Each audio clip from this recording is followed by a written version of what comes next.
So with the Snyder Cut coming out, I thought it would be a great time to talk about the Joss Whedon version of Justice League. And all things considered, I was hyped up for this movie.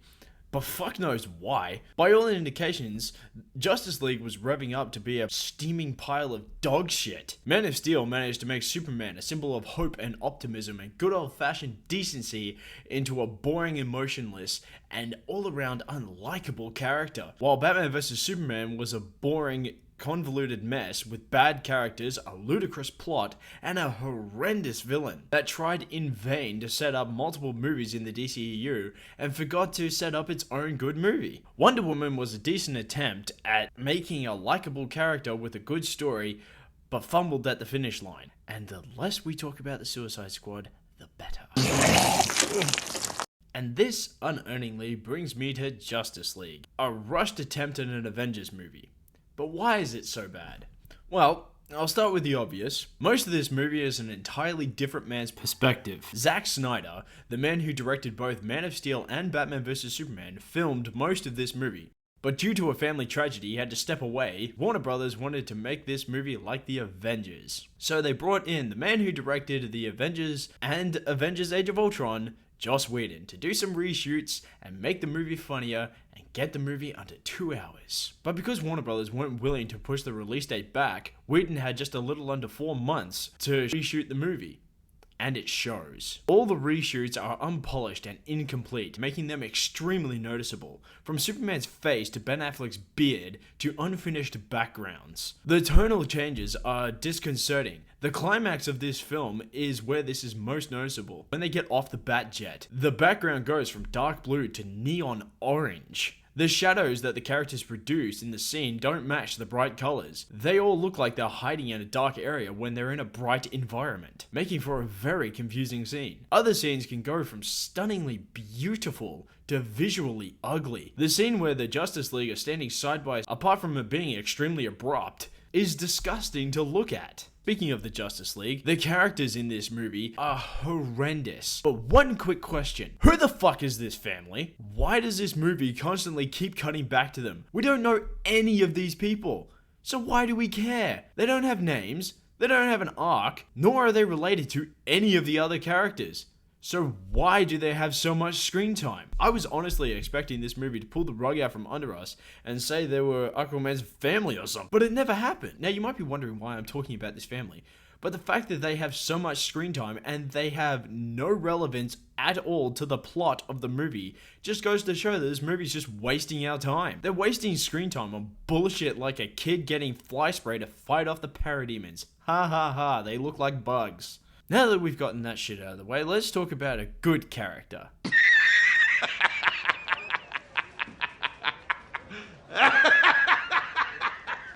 I mean, J.K. Simmons is in this movie. Are you serious? Any movie that has good old J.K. is bound to get extra points.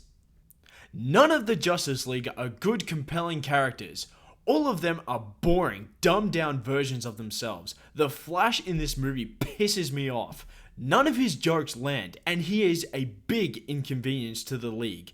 He is constantly tripping over himself, forcing the other League members to help him out. The only reason the movie didn't end in the tunnel scene was because the Flash got injured and Wonder Woman had to save him. There's also a visual callback to the Flash TV show that is completely shallow and unearned. In the show, they built up to the moment. Watching Barry break down and crying because he may have finally found a way to help his dad get out of jail was heartbreaking and completely earned. This movie attempts to do that, but this is the first time we have seen any of these characters. If you were watching this scene without any knowledge of the TV show or the comic books, no one was going to squeak a tear at this scene. Cyborg gets treated equally as bad. His first scene in the movie with Miles Bennett Dyson is forced and unearned. It talks about his backstory as if we've experienced it, but we haven't. So when Cyborg talks about being in an explosion, and he just brushes right past it. The same can be said for the Flash. The scene at the gravesite where they're digging up Superman's body and they're bonding is basically the exact same scene in The Avengers, where Hulk, Iron Man, and Cap are all talking about the Tesseract. The difference being, when Hulk brings up breaking Harlem, we have an entire movie to reference back to be like, oh, he's talking about that. But here, we don't have that. This scene in Justice League gives us nothing. The only people who can connect with this scene are the people who, like me, have seen the Flash TV show. But nothing for Cyborg. Sorry, bro. I'm not lying when I say that Aquaman, he has the exact same treatment as Cyborg and the Flash. All three of them have moments with characters from their individual storylines that none of us can connect with. Cyborg has the moment with Miles Dyson, the Flash has the moment with his dad, and Aquaman has a moment with Amber Heard. They all have the same sort of dialogue / intro that we're all supposed to connect to, but we can't because we don't know any of them. It's also odd in this movie, because Aquaman has two intros. He has the scene in the village with Bruce, and then the scene at the bar. It's on him. Two intros. At least in Aquaman, he actually gets one definitive intro. Permission to come aboard. There's not much more I can really say about Aquaman in this movie that I haven't said already, apart from the fact that he is the single most entertaining part of this movie. I love Jason Momoa. Oof. He is probably one of my favorite actors working today, and he brings it to this role. Just like a bat. I dig it. He literally feels like he's the only one in this movie who's actually enjoying himself. So in the final fight sequence, when he's having the time of his life, I'm having the time of my life too, because it's just fun to watch him fucking sail on a parademon. It's hilarious. Now, the only character in this movie that gets any kind of decent writing in this movie is Wonder Woman. It makes me cry that this movie treats Wonder Woman with more respect than Wonder Woman 1984. Don't get me wrong, she's still a lovesick puppy in this movie. Steve Trevor tell you that? But at least she's not risking the world for her dead boyfriend in another man's body. That's a major thing that annoys me about Wonder Woman. Why is she so hung up on this guy? Yeah, she liked him, and yeah, he sacrificed himself for the world.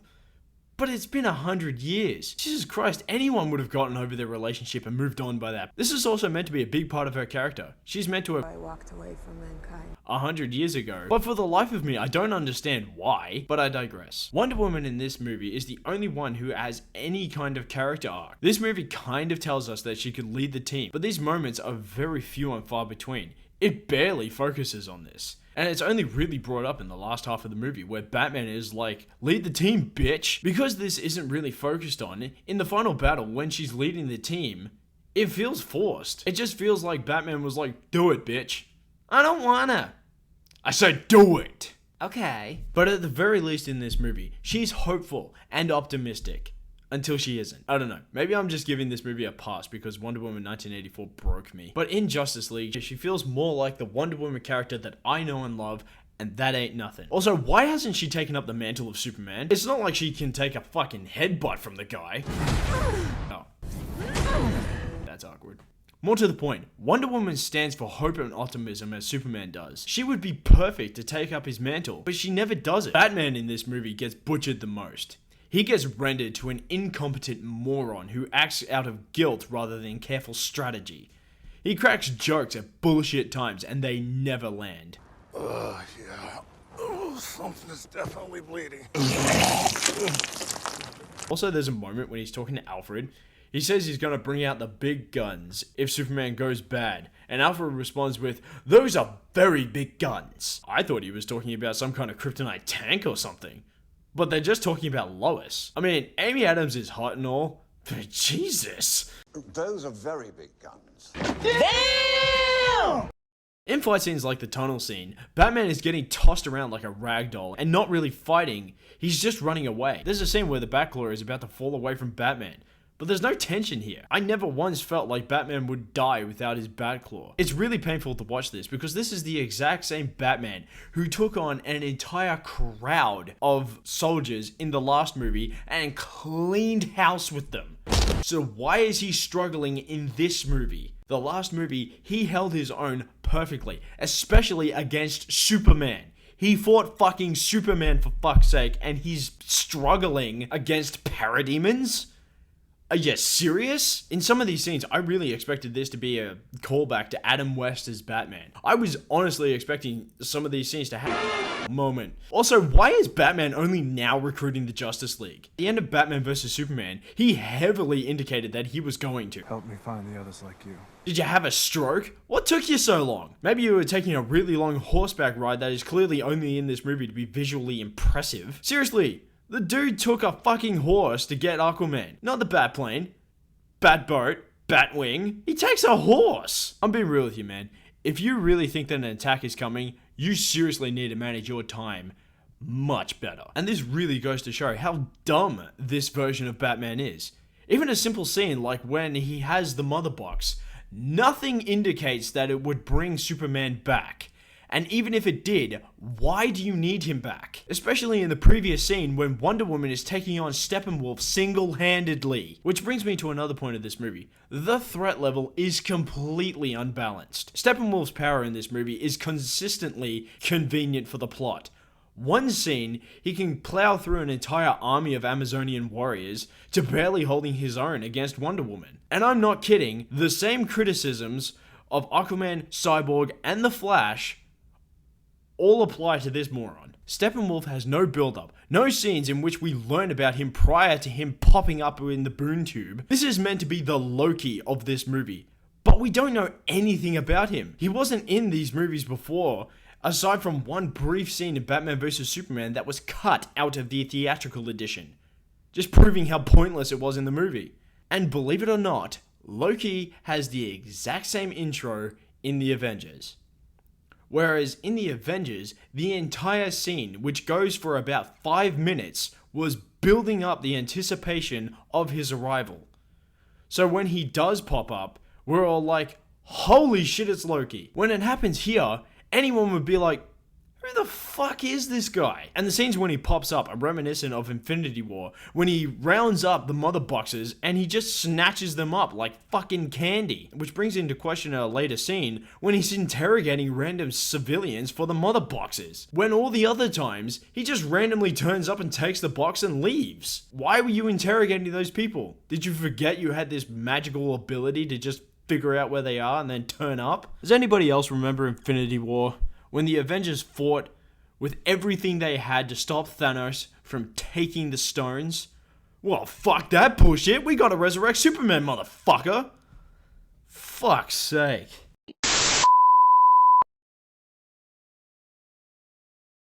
Which finally brings me to Superman. Now, I will say this. Of all these characters, Superman is treated with the most respect. All things considered, the very first thing that we see of Superman in this movie is him shaking hands with firefighters and talking with kids for their podcast. He has charisma, he smiles, he cracks jokes, he even laughs. Batman even calls him a beacon to the world. But like everything that doesn't understand this character, they make him way too overpowered in this movie. Any kind of movie, TV show, comic book, that has Superman has to find a way to make Superman less powerful than he is, so that he has something to overcome. In Man of Steel, Superman is clearly outmatched by Zod and his followers, and he struggles to overpower them. So much so that he has to outthink them. The Smallville fight shows this wonderfully, when he destroys their visors, weakening them and forcing them to retreat. And of course, the Doomsday fight, where all of his attacks are being overpowered.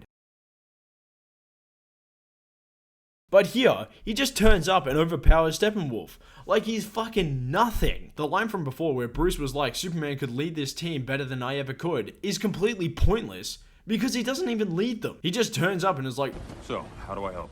like he's a soldier. This scene is also very obviously put into the movie because the writers didn't want Superman to just end the fight right then and there, which is basically what happens. Less than 2 minutes after Superman turns up, the fight was over. Now let me reference Infinity War just one last time. During the Battle of Wakanda, in their most dire moment, the Avengers needed somebody to come in and turn the tide of the fight, and then, BAM! Thor appears out of nowhere like a fucking boss and calls out, "Bring me Thanos." This is an amazing moment. One, because it's a moment of desperation and hope. Thor now has his new axe and can kill Thanos, and the rest of the Avengers have a moment to breathe. Also, Because Thor doesn't just turn up on Titan and is like, hero pose, everybody goes home. If one of the characters can just turn up and end the fight like that, then why wasn't the movie a solo movie for that character? The Justice League doesn't need to be called in for this pipsqueak. Just call Wonder Woman and call it a night. At the end of the day, this movie is a mess. It's unengaging. It asks the audience to have prior knowledge of some of these characters without establishing any of them. And the ones that are on screen are dumbed down, butchered versions of them. The Justice League deserves better than this, and I hope they do get better. Anyhow, that's all I've got for you today.